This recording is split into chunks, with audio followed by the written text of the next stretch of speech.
Hey, what's up guys, it's Jason here, and in this video I'm going to show you how to set up a dirted aquarium. A dirted tank, it's just much more fun. Fish, it provides them with a more natural environment. Plants, they grow better in dirted tanks. Even some plants that are like floating plants, they still do better with dirted tank because in a dirted tank the nutrients not just on the bottom, it gets circulated all over the water. So you might be thinking, hey, a dirted tank, it's not for beginners, and there is some truth to that. It's because when you have dirt in your tank,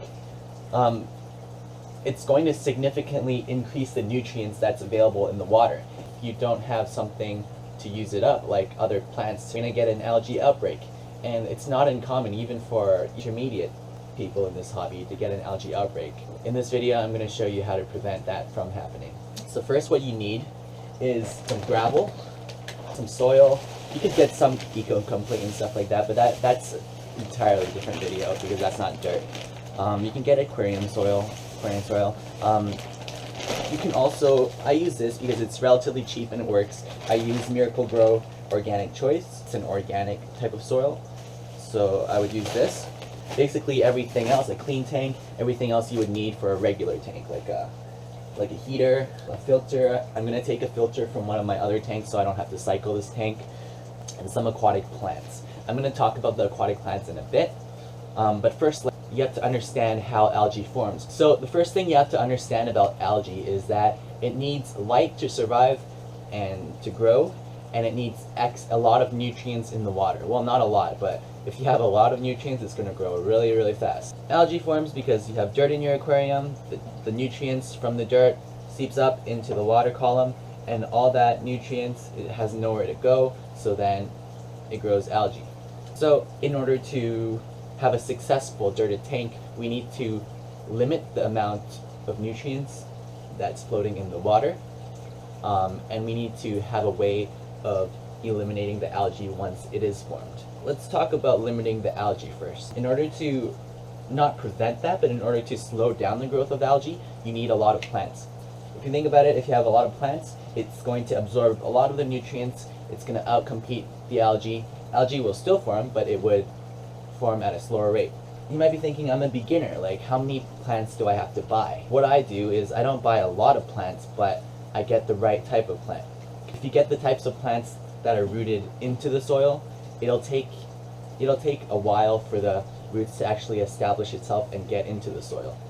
That could take a matter of days to a week to even 2 weeks maybe, for it to effectively absorb the nutrients from the roots. Even when it does absorb the nutrients from the roots, it's not directly taking nutrients from the actual water, it's taking it from the soil. A better thing to do would be to have floating plants. Floating plants take nutrients directly from the water, and that would directly compete with algae. Great floating plants I would recommend are duckweed. I have some up here. I'm gonna show you. You see these plants that are floating? That's duckweed. What's really great about duckweed is it serves two purposes. One is duckweed is a floating plant, so then it absorbs nutrients directly from the water column.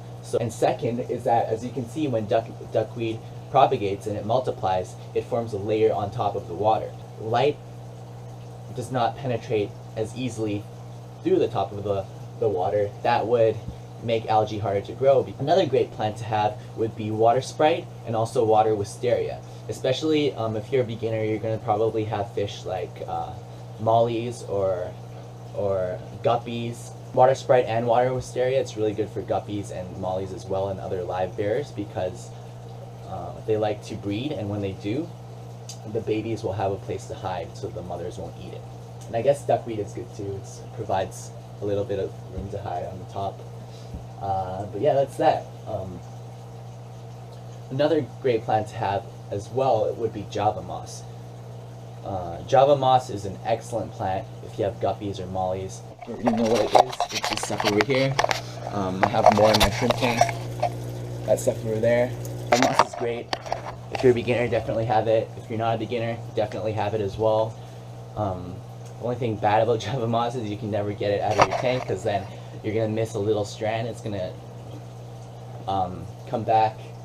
I guess it's the same with duckweed, but it doesn't matter. It's all good. Java moss is good. So yeah, let's get started.